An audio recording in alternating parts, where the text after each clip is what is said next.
খেতে বসে তোমার বিরক্ত করে না, মাথা গরম হয়ে যাবে। গুড আফটারনুন বন্ধুরা, আজকে সপ্তমী, সবাইকে অনেক অনেক ভালোবাসা ও শুভেচ্ছা। সবাই মজা করো, এনজয় করো, পুজোতে ভালো থেকো।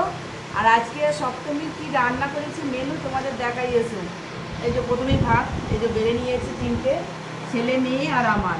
আর এখানে হচ্ছে কাটাপোনা মাছের মোটা মোটা চাকা পেটি ঝাল, এখানে লাল লোটে শাক লঙ্কা ফোড়ন দিয়ে ভাজা পেঁয়াজ দিয়ে। আর এখানে হচ্ছে চিংড়ি মাছ লাউ শাক আলু দিয়ে, এটা দারুণ হয়েছে, খেয়ে দেখেছি। আর এখানে হচ্ছে কষা কষা মাংস আমার জন্য।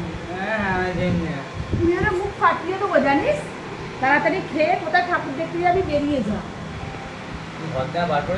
হ্যাঁ ঠিক আছে, চলো আমরাও খাওয়া দাওয়া করি, করে বৈকালে কোথায় ঠাকুর দেখতে যাই দেখি। টাটা।